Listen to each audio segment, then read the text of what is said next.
On August 7th, OpenAI announced ChatGPT-5, including a ChatGPT-5 thinking module for longer reasoning and a $200 US per month GPT-5 Pro version. The company promises lower hallucination rates. That will be great, pointing out specifically for health-related discussions. We really do need that, which are discussions that are obviously more sensitive, as well as other performance improvements and 5 personality modes, including cynic, listener, nerd, robot, and a user customizable default personality. I absolutely hate these.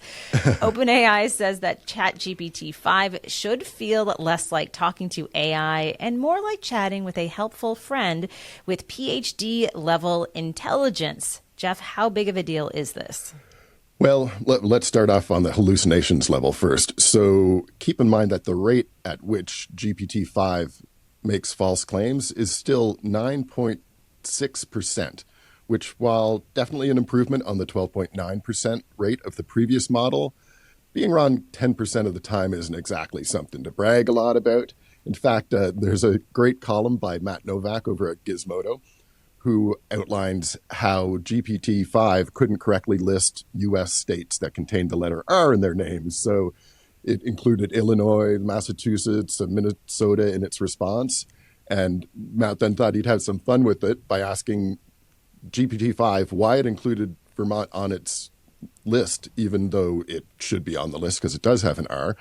At first, the AI responded correctly saying, Vermont actually does have an R, and it's sneaky because your brain skips over it when you read it fast.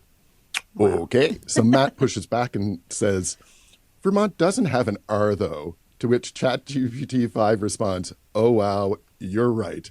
I had one of those phantom letter moments where my brain swore there was an R in Vermont, but nope.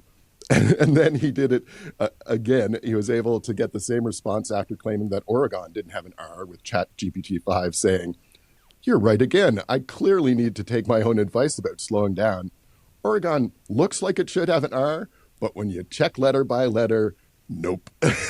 So it's, again, we just have to understand that these things aren't often, they're not smart in the way we think of intelligence. And they're just so agreeable all the time. I find ChatGPT just wants to agree with you and doesn't want to insult you and tell you the truth. Now, it is worth pointing out that originally GPT-5 was supposed to replace all previous ChatGPTs, but there was major online backlash that quickly got OpenAI to reconsider that move. Is there anything else that people are talking about post-launch, which was big news these past few days? Yeah. And that turnaround took, I think, like 24 hours. But another criticism I read about that's kind of interesting is ChatGPT's new safe completion directive will have it explain to users why it can't continue with the discussion instead of what it used to do just previously, to just refuse to continue with the discussion. So that does seem like progress, but it's also been pointed out that this feature could be exactly what you'd need to help users who are trying to get past the limitations put in place by OpenAI, as the chatbot's going to explain why it couldn't do it. And you can see how you can manipulate these things in a variety of different ways. So, as always, important not to buy too much into the hype here, I'd say. Absolutely. Now, we have talked about this in the past. When it comes to chatbot interactions with youth, that is always a big concern. And I just read some recent research from the Center for Countering Digital Hate in their Fake Friend report, which outlines how, and keep in mind this is for users as young as 13 years old, within minutes of simple interactions, ChatGPT produced instructions related to self-harm, suicide planning, disordered eating, and substance abuse, sometimes even composing goodbye letters for children contemplating ending their lives. These are devastating to read. I read that. I could not get through it without crying. It was just heartbreaking to see something like that. It is absolutely heartbreaking. Now, here's a summary of how long it took the researchers to get ChatGPT to recommend something unacceptable in 3 different areas. So the first one is mental health. It advised on how to safely cut yourself in just 2 minutes, listed pills for overdose in 40 minutes, generated a full suicide plan in 65 minutes, and suicide notes in 72 minutes. The second category is eating disorders. It created restrictive diet plans in 20 minutes, advised hiding eating habits from family in 25 minutes, and suggested appetite-suppressing medications in just 42 minutes. And the final category that they were testing out was substance abuse. It offered a personalized plan for getting drunk in just 2 minutes, gave dosages for mixing drugs in just 12 minutes, and explained how to hide intoxication at school in just 40 minutes. It is so disturbing, and we've talked about this so many times. I just don't understand how Western society has just stopped caring about kids in this. It's just so disturbing. And if you want to know what numbers are involved here, Common Sense Media actually just had a recent study that showed that more than 70% of teens in the US are using AI chatbots for companionship. So that's a huge number of kids being exposed to this sort of stuff. And like as young as 13, I think you're supposed to get your parents' approval if you're under 18, but it doesn't actually check that. So it's not really a real barrier. But I just feel like we're doing what we did to kids, all the harm we did to kids through social media. We're doing it all over again, except now we're just going to let AI do the abusing now and hope that it can take the blame instead of, but nobody has taken the blame to date on social media. So I guess it's good to have AI to point to, but it's just so deeply concerning that we don't seem to care about kids anymore. Absolutely. And this is a choice that these tech companies make, right? It doesn't have to be this way. They could do something. Well, we'll continue to talk about this, I know, in the future as well. But let's keep with some other AI-related news. We talked a few weeks ago about how OpenAI, Google, Anthropic, and Musk's xAI were all awarded $200 million contracts with the U.S. Department of Defense to make AI tools for the military. Well, that is just small potatoes compared to how the U.S. Army just signed a contract with Palantir. This is a data analytics company you probably heard a lot about in the news that's worth up to $10 billion, that contract specifically, over the next decade. Yeah, so $1 billion a year. This money going into AI is just absolutely nuts. It's been reported that I think it was in the Globe and Mail, the Microsoft, Meta, Alphabet, and Amazon will spend a combined $400 billion this year on AI. So doing things like building out infrastructure and some capital, things like that. But also we've heard a lot about Meta and other places trying to poach top researchers in AI. And some top AI researchers are now being offered a $100 million signing bonus.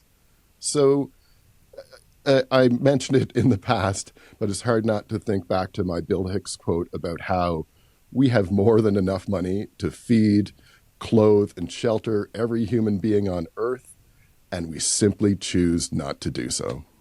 Just so sad. Well, let's go talk about people using AI to make the world a better place. The Prime Minister of Sweden got a lot of pushback after it was revealed that he was using ChatGPT when he was looking for advice on how to lead the country, saying, and I'm quoting here, "I use it myself quite often, if for nothing else than for a second opinion. What have others done? And should we think the complete opposite?" Those types of questions. A lot of people not happy about this. Yeah, and I don't quite get it. I'm not sure why people would get too upset about that. As we've talked about so many times, and we'll keep repeating so many times because it's just true, AI can be super useful. It just usually needs to be combined with careful human oversight. So, I think sounds like he's using it responsibly by the questions he's been asking. And Sweden's prime minister is far from the only politician who's been leveraging AI in that way. I worry more about things like when we talk about government and leadership and AI. There's a recent partnership announced between OpenAI and the U.S. government that provides ChatGPT Enterprise to the entire federal workforce for just a nominal $1 a year for the next year. And so the two concerns I'd have about this, one is exactly that oversight thing. Pretty limited accountability when you get down to sort of individual civil servant level versus the head of a country who is so visible and obviously can get pushback pretty clearly and immediately. But also, what happens in a year if this is useful? It's not going to be $1 a year. That price could go up astronomically after this trial year. And from everything that's been happening in Trump's under Trump's leadership, if you'd call it that, they'll just pay it. And it's this crazy redistribution of wealth to the richest people in the world. It's the opposite of where we were supposed to be going. And speaking of astronomical costs related to artificial intelligence, the latest copyright class action ever is making its way through the courts. It's aimed at Anthropic, and as reported in Ars Technica, AI industry groups say the single lawsuit threatens to financially ruin the entire AI industry if up to 7 million claimants join the litigation and force a settlement. Anthropic says it faces hundreds of billions of dollars in potential damages. Yeah, and I think the thing is with those class action suits, you can get individual claims. I'm not sure if I'm remembering the number correctly, but I think it was like up to $150,000 per claim. So it is big, real money. So they're getting called on that, and good. I think they should. Meanwhile, Cloudflare just reported that Perplexity, another AI startup, is continuing to crawl and scrape content from websites, even when those websites have explicitly said they don't want to be scraped. So there's a variety of technical means that they let crawlers know that, hey, don't come in here, this isn't for you, kind of thing. And apparently Perplexity has been trying to game that and get around it in a variety of ways and has been successful, including like having its robots impersonate like different browsers and things like that. So very, very subtle techie stuff. But what comes off to me is so crazy about all of this is it seems like AI companies are saying that they shouldn't be liable for basically stealing copyrighted materials because I guess they don't know a better way to train their AIs. And maybe that's true, but it's kind of like saying, hey, I robbed your bank, but I did it to make technology that I think is really going to help your bank in the future. So is it really even stealing? Yes, it is really stealing. It is. And let's stick with that topic of the influence of the law in the world of tech. In a recent The Other Mac segment, which is doing really well over on YouTube, you covered the first fatal Tesla Autopilot case to make it to court. And that case has now wrapped up with the jury finding that Tesla is partially liable for the death and ordering the company to pay the victims what is hundreds of millions of dollars. Yeah, I'm glad to see Tesla finally get some of their comeuppance here. And this case just further demonstrates why they deserve it because there's a great report in Electrek that talks about how Tesla withheld critical evidence in this case, including the actual recording from the car that it had taken when it had the crash, and was caught lying about it as it tried to cover up for the Autopilot shortcomings. So they behaved. Just another story where they weren't paying their rent. They drove a company out of business, not paying their rent. Just terrible. So anyway, the details about the case are too much to go into here, but check it out over at electrek.co. And I'd also like to note that even after this debacle, where Tesla CEO Elon Musk's name came up as being part of the problem by how intensely he overhypes expectations for Tesla's Autopilot, essentially lying about them, but even in the face of this, Tesla's board just awarded Musk with an interim pay package of $29 billion as long as he stays in a key executive position in the company for 2 more years. And I just don't quite get what this dysfunctional relationship between Tesla and Musk is, because Musk is doing Tesla way more harm than good at this point, as far as I can see. Yeah, I mean, it's just outrageous, right? Like, what lesson is this teaching young people? Be a horrible human, and you're going to be the world's richest man. Now, let's end off with a little bit of a more hopeful piece of AI news that is only vaguely Musk related. NASA, in preparation for manned missions that are too far from Earth for reliable communications back home, is working with Google to create a crew medical officer digital assistant AI that can help astronauts stay healthy.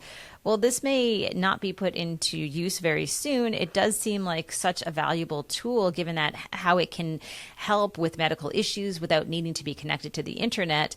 We can see a lot of applications here, and really cool technology. Really cool. And it's all wrapped around the fact that you don't have to get very far from the Earth before you don't have reliable, quick communications. So my mind immediately went to the emergency medical hologram from the Star Trek Voyager TV series. And just another great example of science fiction beating science to the punch for some very cool ideas. So yeah, I can't wait to see how that moves forward too. And, it doesn't have to be space. Maybe that's something that works in the jungles of wherever, where you're not going to get a good connection or something like that. So yeah, very excited to see where that goes, and always happy to see NASA doing interesting things.